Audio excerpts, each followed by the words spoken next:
The winter of 1878 came down on the Blackwood frontier like a hammer. It was not a slow, creeping cold, but a sudden, brutal force that shattered the placid stillness of autumn and replaced it with a glass-like fragility. The wind did not whisper through the pines. It howled, a predator searching for weakness. It found weakness everywhere. It found it in the thin seams between logs, where desperate hands had stuffed moss that now froze and crumbled. It found it in the single panes of glass in cabin windows, where frost grew in elaborate, cruel ferns on the inside. The cold did not knock before it entered.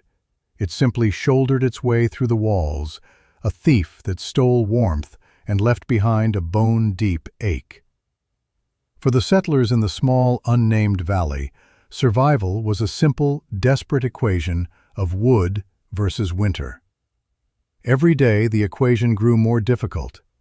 The piles of cordwood, stacked high and proud in October, now seemed impossibly small, shrinking with an alarming speed. The men spent their days in the frozen woods, their axes ringing against iron-hard timber, their breath pluming in the air like signals of distress. Inside the cabins, life had contracted to the few feet of space around the cast-iron stoves. These were the voracious gods of every household, demanding constant tribute. A family's waking hours were a ritual of feeding the fire, a cycle of chopping, hauling, and stoking that offered only a temporary truce with the cold. The warmth they produced was a liar. It was a fierce, scorching heat in the immediate vicinity of the stove, yet 6 feet away, a cup of water would form a skin of ice. The floors were perpetually frigid, and the lofts where the children slept were Arctic caves. Families huddled together under mounds of blankets and animal pelts, their sleep shallow and broken by the shuddering of the wind and the gnawing cold that seeped in from below. They were living in a state of siege, not from an army, but from the air itself. The traditional methods, the ways of building and living that had worked back east or in the old countries, were failing them here. The Blackwood was a different beast, and its winter was a different kind of war. The community struggled as one, a collective held together by shared hardship.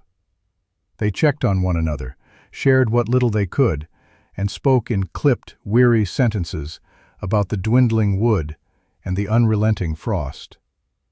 They saw their own desperation mirrored in their neighbors' eyes. John Carver's youngest had a cough that rattled in his chest, a dry, dangerous sound. The Miller family had already lost 2 of their chickens, frozen solid in their coop. Every cabin told the same story. A roaring fire in the center of a room that was losing heat faster than the stove could make it. They were burning through their fuel, their energy, and their hope, and the winter had barely begun. Amidst this shared struggle, one figure stood apart: Ilara, the widow. Her husband, an engineer from a land of even fiercer winters, had succumbed to a fever the previous spring, leaving her with a young son, Leo, and a set of journals filled with strange diagrams and meticulous notes. She was an outsider, quiet and observant, and the settlement had always treated her with a mixture of pity and suspicion. She was seen as frail, unsuited for the harsh realities of the frontier. When she announced her intention to build a new house before winter, the men had offered their help, expecting to raise a standard log cabin for her in a matter of weeks. She had politely refused. This was the first shock. A woman, alone with a small boy, refusing the help of able-bodied men. The second shock was the nature of her plan. She did not fell a single large tree for logs. Instead, she and her boy spent the late summer gathering stones from the riverbed, hauling them on a small handcart, trip after weary trip. They dug clay from the creek bank and mixed it with straw and sand. The men of the settlement, pausing on their way to the timber stands, would watch her. Thomas, the most respected builder among them, a man whose cabins were considered the sturdiest in the valley, finally approached her. "What is this, Ilara?" he had asked, his voice not unkind, but heavy with the certainty of his own expertise. He gestured to the foundation she had dug, a deep, square pit, far larger and more intricate than any cellar he had ever seen. A cabin needs a solid base, but this is a fortress. And where is your timber? Ilara straightened up, wiping a smudge of dirt from her cheek. She looked at the hole, then at the piles of sorted stones. "The house will not be made of logs," she said, her voice soft but clear. "The walls will hold the heat. There will be no fireplace." A silence fell over the men who had gathered to watch. No fireplace. The words were nonsensical, an absurdity. A house without a fire in the Blackwood winter was not a house. It was a tomb. Thomas stared at her, certain he had misheard. "No fireplace?" he repeated slowly. "Woman, are you trying to freeze yourself and that boy to death? The fire is the heart of the home. It is life." Laughter, low and derisive, rippled through the small group. One man muttered that the grief had surely unsettled her mind. Another joked that she was building a root cellar to live in. The idea was so alien, so contrary to every piece of hard-won knowledge they possessed, that it could only be foolishness. They saw a woman working against logic, against tradition, against the very nature of survival itself. She did not argue or defend herself. She simply pointed to a complex drawing in one of her husband's journals, a cross-section of a massive masonry structure with a labyrinth of channels running through it. "The fire will be small," she explained, her finger tracing the path of the smoke. "It will burn inside the core, and the heat will travel through the walls. The stone will keep the warmth for a long time. It is a different way." Thomas shook his head, a deep paternal disappointment in his eyes. He saw only a confusing scrawl and a woman clinging to a dead man's fantasy. "That is paper knowledge, Ilara. It has no place here. This is the real world. You need thick logs to block the wind and a hot fire to fight the cold. That is the way. This is a stone box, a grave. You are building your own grave." He turned and walked away, and the other men followed, their laughter now tinged with a grim certainty. They had offered help, and she had refused it for a mad dream. From that day on, they left her alone, convinced they would be called upon before the first heavy snow to rescue her and the boy from her folly. So Ilara worked in isolation. The sun of late summer and early autumn beat down on her as she labored, a solitary figure against the vast backdrop of the forest. Her days fell into a rhythm of immense physical effort. First came the digging of the foundation, a task that seemed insurmountable. She did not dig a simple trench for a perimeter, but excavated a wide, deep rectangle, moving earth with a shovel and a wheelbarrow until her hands were blistered and raw. Leo, too young to lift much, helped by clearing smaller stones and bringing his mother water. The hole in the ground grew, a testament to a patience the other settlers could not comprehend. While she toiled, the rhythmic thud of axes echoed from the surrounding woods.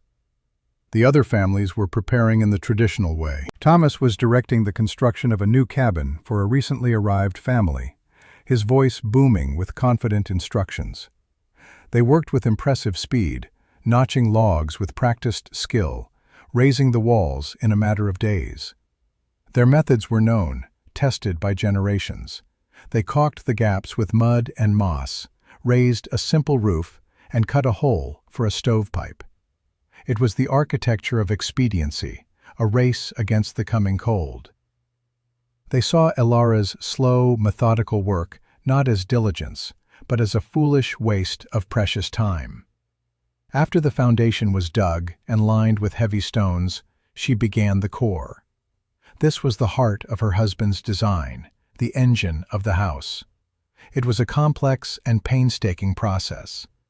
Using the journals as her guide, she built a central masonry mass, a puzzle of brick and stone and clay mortar. Inside it, she carefully constructed a series of interconnected passages, a long serpentine flue that would snake back and forth through the structure before exiting through a single chimney high on the roof. The firebox was small, barely large enough for a few pieces of wood, and it fed directly into this maze. The principle was simple, yet revolutionary to the onlookers who occasionally stopped to stare. In their cabins, the fire burned hot and fast, and most of the heat went straight up the stovepipe, lost to the winter sky. It was a violent, inefficient process. Ilara's design was one of patience. A small, hot fire would burn for a short time, but the smoke and hot gases would be forced to travel through the entire length of the flue system, a journey of nearly 30 feet before they could escape. Along the way, they would surrender their heat to the dense mass of stone and brick. The core was a battery for warmth, designed to absorb and store energy. Next came the walls, and they were as unconventional as the core. She did not build a single, solid barrier. She built two. An inner wall of thick, smoothed clay over a lattice of wood, and an outer wall of river stone. The two walls were separated by a gap of several inches, an empty space that she meticulously filled with dried moss and straw. It was an insulation layer, a concept utterly foreign to her neighbors. Their log walls, for all their apparent thickness, were shot through with 1,000 tiny cracks and gaps for the cold to exploit. Ilara was building a house that was sealed, a home designed not to fight the cold, but to ignore it. The outer stone wall would bear the brunt of the wind, while the inner layer of insulation would prevent the stored heat from escaping. Her work was slow and precise. Every stone was chosen for its fit, every layer of mortar applied with care. She worked without complaint, her body growing leaner and stronger. Leo played nearby, a small, watchful presence. He understood, in the simple way a child does, that their survival depended on this strange house of stone and mud. He saw the purpose in his mother's exhaustion, the hope in the rising walls. He did not hear the mockery of the other children, who called his future home the mud hut or the rock pile. He only saw his mother building their fortress, stone by stone. By the time the first snowflakes drifted down from a leaden sky, the other settlers were secure in their cabins, their stoves lit, their woodpiles stacked high. They looked over at Ilara's creation, a low, thick-walled structure with a gently sloping roof and small, deep-set windows. It looked more like a part of the landscape than a piece of construction, heavy and silent. There was no plume of smoke rising from its chimney, a detail that confirmed their deepest fears. She had finished her mad project, and now the cold would deliver its verdict. They settled in for the winter, pitying the widow and her boy, and waited for her inevitable cry for help. The great storm did not arrive with a warning. It simply appeared, a white wall that descended upon the valley in the dead of night. One moment, there was a cold, brittle silence under a sky full of stars. The next, the world was a howling chaos.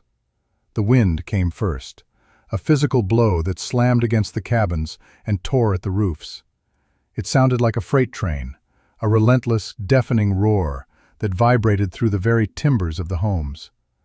Then came the snow, not in flakes, but in horizontal sheets, a blinding blizzard that erased the landscape and buried everything in a matter of hours. This was not a normal winter storm. This was a force of nature unleashed, an Arctic blast that drove temperatures to a level the settlers had never experienced. The cold was a living entity, a predator that clawed its way into every shelter. Within the first night, the traditional cabins began to fail. The wind, like a knife, found every crack and seam. It sliced through the moss chinking and whistled around the doorframes. The single-pane windows shattered under the pressure, and those that held were coated in a layer of ice so thick it blocked out the dim, gray light of day. Inside, the families fought a losing battle. The stoves, which had been the centers of their lives, now seemed like pathetic, inadequate sparks against an ocean of cold. They had to be fed constantly, yet the heat they produced was stolen by the wind as soon as it left the metal. The cabins groaned under the weight of the snow and the assault of the wind. Timbers popped and cracked with a sound like pistol shots, and fine dustings of snow began to appear on the floors, blown in through invisible gaps in the walls. Desperation set in. The men, who had once felt confident in their preparations, now saw their woodpiles disappearing with terrifying speed. A cord of wood that should have lasted a week was gone in 2 days. Soon they were burning furniture, fence posts, anything that would catch fire. Thomas, the master builder, felt his own home, the one he had built with such pride, turning against him. The walls seemed to be radiating cold. He and his family huddled together, wrapped in every blanket they owned, their faces illuminated by the frantic, hungry glow of the stove. The temperature inside his house, a mere 5 feet from the fire, was barely above freezing. He was a good builder. He had done everything right, everything he had been taught. And he was wrong. He was failing. His family was in danger. As the storm raged into its 3rd day, a grim silence fell over the settlement. The sounds of chopping had stopped. The paths between cabins were gone, buried under 10 feet of snow. Each family was an island, trapped in their own freezing prison, wondering if they would live to see the sun again. They thought of the widow, Ilara, and her strange house of stone. They pictured her and the boy, frozen, their folly having met its inevitable, tragic end. There was no pity left, only a shared sense of doom. But inside Ilara's house, there was no storm. The wind howled outside, a distant, muffled complaint, its fury broken against the thick stone walls. The snow, which was a crushing weight on the other cabins, was a welcome blanket on hers, piling high against the walls and on the roof, adding another layer of perfect insulation. Inside, the air was still and calm, and it was warm. Not the scorching, uneven heat of a wood stove, but a gentle, pervasive warmth that filled the entire space. It was the kind of warmth you could feel on your skin, in your bones. It was the warmth of a mild spring day. The source of this heat was invisible. The small fire in the core had been lit for 2 hours on the first morning of the storm. It had burned hot and fast, consuming only a few small logs. Then, Ilara had closed the iron door to the firebox and sealed the flue. The work was done. The immense thermal mass of the central core and the surrounding walls had absorbed the heat from that single small fire. And now, days later, it was still slowly, steadily releasing it into the room. The walls themselves were the source of the heat. They radiated a gentle, constant warmth that kept the interior of the small house at a comfortable, even temperature. Leo was not huddled under a pile of blankets. He was playing on the floor with his wooden toys, comfortable in a simple woolen shirt. Ilara moved about the room, her movements calm and unhurried. There was no frantic stoking of a fire, no desperate battle against the cold.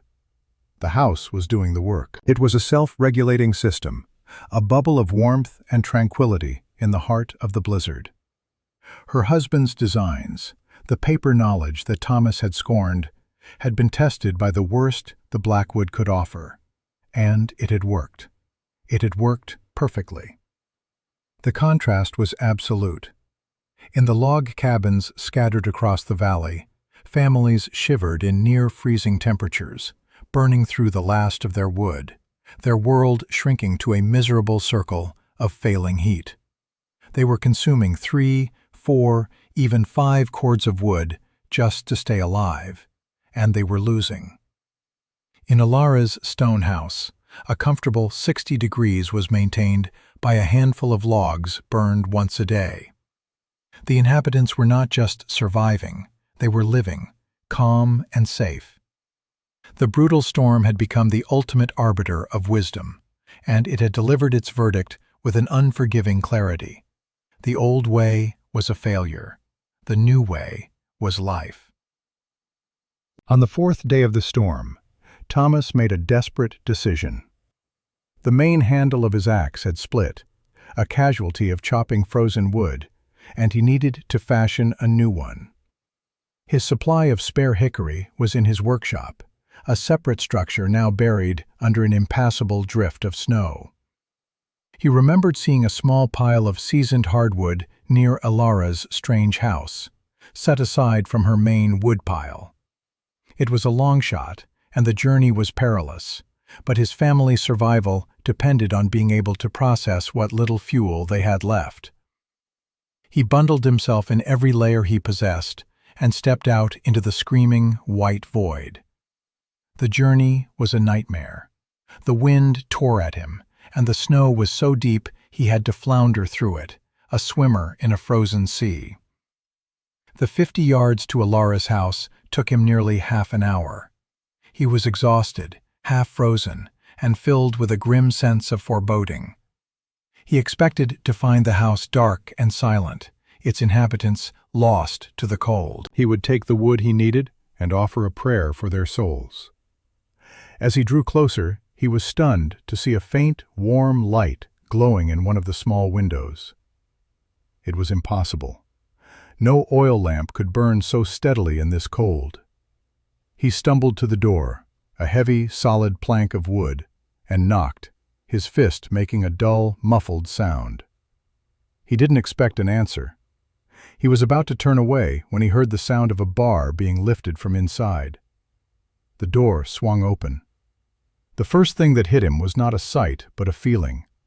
It was a wave of warmth, so profound and so unexpected that it felt like a physical blow. It was not the dry, scorching heat of a stove, but a gentle, humid warmth that seemed to come from everywhere at once. It carried the scent of baking bread and dried herbs. He stared, his mind struggling to process the scene. Alara stood in the doorway, wearing a simple dress, her arms bare. Behind her, the single room was bathed in a soft, calm light. Her son, Leo, sat at a small wooden table, drawing on a piece of slate. There was no roaring fire. There was no stove at all, only the massive, plastered masonry structure that formed the center of the room. The air was still. The silence was absolute, broken only by the distant howl of the storm outside. It was a world away from the desperate, shivering misery of his own home. Thomas stood on the threshold, snow melting from his clothes and pooling at his feet, his mouth agape. He looked from the peaceful child to the calm woman, then to the walls, as if trying to find the source of the impossible heat. His eyes, accustomed to the frantic dance of flames, could find no fire. He was a man stripped of all his certainties, his lifetime of knowledge rendered meaningless in an instant. The derisive laughter, the confident pronouncements, the pity, it all came rushing back to him, a tide of shame. Alara did not gloat. She did not say, "I told you so." Her expression was one of quiet empathy. She saw the exhaustion and the shock in his eyes, and she understood. She simply stepped back and gestured for him to come inside. "You are freezing, Thomas," she said, her voice calm and even. "Come in. There is tea."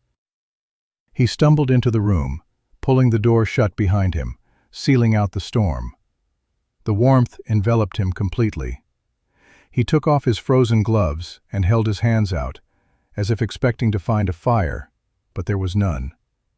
He tentatively reached out and touched the plastered wall of the central core. It was warm, like a sun-baked stone in summer. It was radiating heat. He was standing inside the fireplace. He looked at Alara, his face a mask of disbelief and dawning comprehension. "How?" was all he could manage to whisper. "The heat is stored in the stone," she said, just as she had before. But this time, the words were not paper knowledge. They were a living, breathing truth. "It breathes the warmth back into the room. We burned a small fire this morning. It will be enough until tomorrow." He was wrong. He had been so profoundly, arrogantly wrong. This woman, this quiet widow he had pitied and mocked, had not built a grave. She had built an ark. When the great storm finally broke, it left behind a world transformed, buried and silent under a thick blanket of white. As the settlers dug themselves out, a new story began to travel through the valley, passed in hushed, awe-filled tones. It was Thomas's story. He spoke of the widow's house not as a folly, but as a miracle. He described the impossible, even warmth, the peaceful silence, the single armful of wood that did the work of an entire cord. He told them how he had sat in her home, drinking hot tea, while his own family shivered less than 100 yards away. At first, they did not believe him. They thought the cold and the desperation had affected his mind. But curiosity was a powerful force. One by one, then in small groups, they made their way to Alara's house. They came with skepticism in their eyes, but they left with wonder. They stood in her doorway, just as Thomas had, and felt the wave of gentle heat. They touched the warm walls, their rough hands tracing the smooth plaster, trying to understand the magic of it. They saw Leo playing happily on the floor, and they saw the small, neat pile of wood by the firebox, a pile that seemed to mock their own cavernous, empty woodsheds. The laughter was gone. The mockery was gone. In its place was a deep, unsettling silence, the sound of an entire community realizing its own ignorance. A week after the storm, Thomas returned to Alara's door. He did not come seeking shelter or warmth this time. He came with his hat in his hands and a humility he had never known before. He stood before her, a large, proud man made small by the truth. "You were right," he said, his voice thick with emotion. "Everything I knew was wrong. What you have built here, it is the future. It is the only way we will survive in this place." He paused and looked at her directly, his eyes pleading. "Teach me." That simple request, "Teach me," was the turning point. It was the moment the community's pride broke and its wisdom began. Alara did not hesitate. She did not ask for payment or apology. She simply invited him in, and this time she led him not to the table for tea, but to the small chest where she kept her husband's journals. She opened them, the pages filled with his elegant, precise handwriting and detailed schematics. She shared everything. She explained the principles of thermal mass, how dense materials like stone and clay could act as a battery for heat, absorbing it quickly and releasing it slowly over many hours. She showed him the drawings of the serpentine flue, explaining how its long, winding path was designed to strip every last bit of warmth from the smoke before it escaped. She spoke of slow, efficient combustion, of how a small, intensely hot fire was far superior to a large, smoldering one. She explained the concept of the insulated air gap in the walls, a simple idea that prevented the precious stored heat from leaking out into the cold. It was a language of physics and engineering, but she translated it into the practical terms of a builder, using words like stone, clay, and heat, not equations and theories. Thomas, the master builder, became her first and most dedicated student. He sat for hours, poring over the journals, asking questions, his mind slowly grasping the genius of the system. The following spring, a new sound filled the valley. It was not the familiar ring of axes felling trees for log cabins, but the scrape of shovels on stone and the rhythmic thud of mallets on masonry. The landscape of the settlement began to change. Guided by Alara's knowledge and supervised by a humbled and enlightened Thomas, the community began to rebuild. They did not tear down their old cabins, but they fundamentally altered them, building massive masonry cores inside and wrapping the structures in new, insulated outer walls. New homes were built from the ground up, following Ilara's design. The foundations were dug deep, the walls were thick and layered, and at the heart of each home was a stone and clay core, a silent, powerful engine of warmth. The work was slow, far slower than raising a log cabin, but it was done with a newfound sense of purpose and patience. They were no longer just building shelters, they were building sanctuaries. They were building for the next winter, and for all the winters to come, armed with a wisdom that had been born from humility. The story of the widow's stovehouse, as it came to be called, spread beyond the valley. Traders and trappers who passed through saw the strange, solid-looking homes and felt the impossible warmth inside them. They carried the tale to other settlements, speaking of a new way to build, a way to tame the brutal northern winters. Men would travel for days to see the designs for themselves, and Thomas, now a fervent evangelist for the new method, would patiently explain the principles, always giving full credit to Ilara and the husband she had lost. The idea, born in a faraway land and carried in the pages of a journal, began to quietly reshape the frontier. Ilara never sought credit or praise. She remained a quiet, observant member of the community, but her status had changed forever. She was no longer the pitied outsider, but the source of their collective wisdom, a figure of immense respect. She had faced the cold not with brute force, but with intelligence. She had weathered the storm of the community's scorn with a quiet, unshakable dignity. Her triumph was not in being right, but in the survival and security of her neighbors. She had shown them that the greatest strength is not found in clinging to old traditions, but in the courage to embrace a better way, and that the warmest homes are built not just from stone and wood, but from humility and shared knowledge. The harshest winter had taught them the most profound lesson. It taught them that what they feared most, the cold, held the key to their comfort, if only they learned to understand its nature instead of just fighting it. The fire they had once worshipped as a roaring god was replaced by a small, quiet servant, a whisper of flame that filled their homes with a deep and lasting peace. The valley was never the same. The fear of winter lessened, replaced by a quiet confidence.